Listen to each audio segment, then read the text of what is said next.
प्यारे विद्यार्थियों, आप लोग कैसे हैं। हमें आशा है कि आप लोग अच्छे होंगे और इस लॉकडाउन में हमारे अध्यापकों के द्वारा जो भी पाठ्य सामग्री उपलब्ध कराई जा रही है उसका आप लोग अध्ययन कर रहे होंगे। हमारे द्वारा भी हिंदी साहित्य का इतिहास से संबंधित कुछ पाठ्य सामग्री उपलब्ध कराई गई थी, उसी के बारे में हम इस ऑडियो के माध्यम से कुछ चर्चा करेंगे।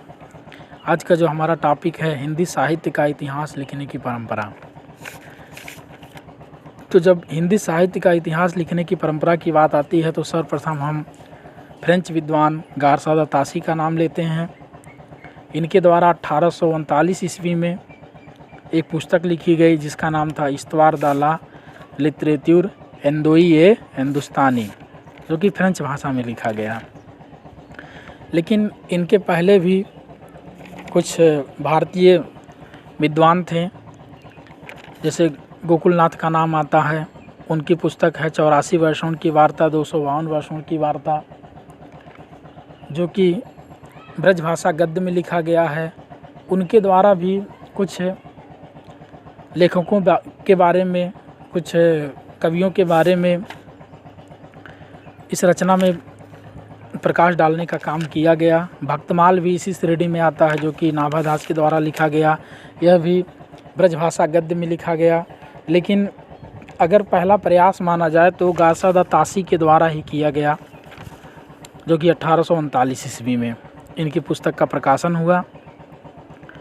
लेकिन अगर सूक्ष्मता से अध्ययन किया जाए तो गारसा द तासी का जो पुस्तक है यह सच्चे अर्थों में हिंदी साहित्य का इतिहास नहीं माना जा सकता, क्योंकि इसमें बहुत सारी त्रुटियां पाई गईं, बहुत सारी कमियां पाई गईं।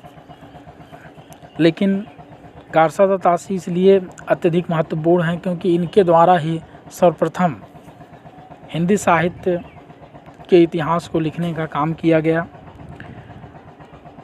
गारसा द तासी के द्वारा चलाई गई परंपरा को आगे बढ़ाते हुए शिव सिंह सेगर ने 1883 ईस्वी में शिव सिंह सरोज नामक एक पुस्तक लिखी, जिसकी भाषा हिंदी है।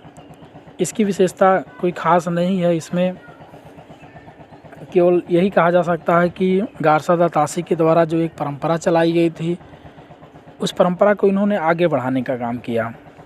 लेकिन सन 1888 ईस्वी में जॉर्ज ग्रियर्सन के द्वारा एक महत्वपूर्ण पुस्तक का प्रकाशन होता है, जिसका नाम the modern vernacular literature of Hindustan है, जो कि अंग्रेजी भाषा में लिखा गया। इसमें जो भी तथ्य रखे गए वो अत्यंत खोजपूर्ण ढंग से रखे गए और सच्चे अर्थों में the modern vernacular literature of Hindustan को ही हम हिंदी साहित्य का प्रथम या हिंदी साहित्य इतिहास का प्रथम ग्रंथ कह सकते हैं। क्योंकि गारसा द तासी के द्वारा जो लिखा गया उसमें बहुत सारी त्रुटियां थीं, लेकिन जो जॉर्ज ग्रियर्सन के द्वारा हिंदी साहित्य का इतिहास लिखा गया वो अत्यंत खोजपूर्ण था। और इनकी रचना इसलिए भी महत्वपूर्ण है क्योंकि इनके द्वारा सर्वप्रथम हिंदी साहित्य के इस विस्तृत काल को कई कालखंडों में विभक्त कर दिया गया। इस परंपरा को आगे बढ़ाते हुए मिश्र बंधु विनोद लिखा, जिसका प्रकाशन 1913 ईस्वी में हुआ। मिश्र बंधु विनोद की सबसे प्रमुख विशेषता यह है कि इसमें लगभग 5000 कवियों को रखकर अध्ययन किया गया, जो कि अपने आप में मायने रखता है। लेकिन कुछ खास इसमें नहीं लिखा गया। बाद में जो भी तथ्य इसमें डाले गए थे उसमें बहुत सारी त्रुटियां पाई गईं। लेकिन 1929 ईस्वी में रामचंद्र शुक्ल के द्वारा एक हिंदी साहित्य का इतिहास प्रस्तुत किया गया, जिसका नाम ही था हिंदी साहित्य का इतिहास, जो कि अत्यंत अध्ययन करने के बाद, अत्यंत खोज करने के बाद रामचंद्र शुक्ल ने इस ग्रंथ का निर्माण किया, इसकी रचना की। इसमें लगभग 1000 कवियों का अध्ययन किया गया।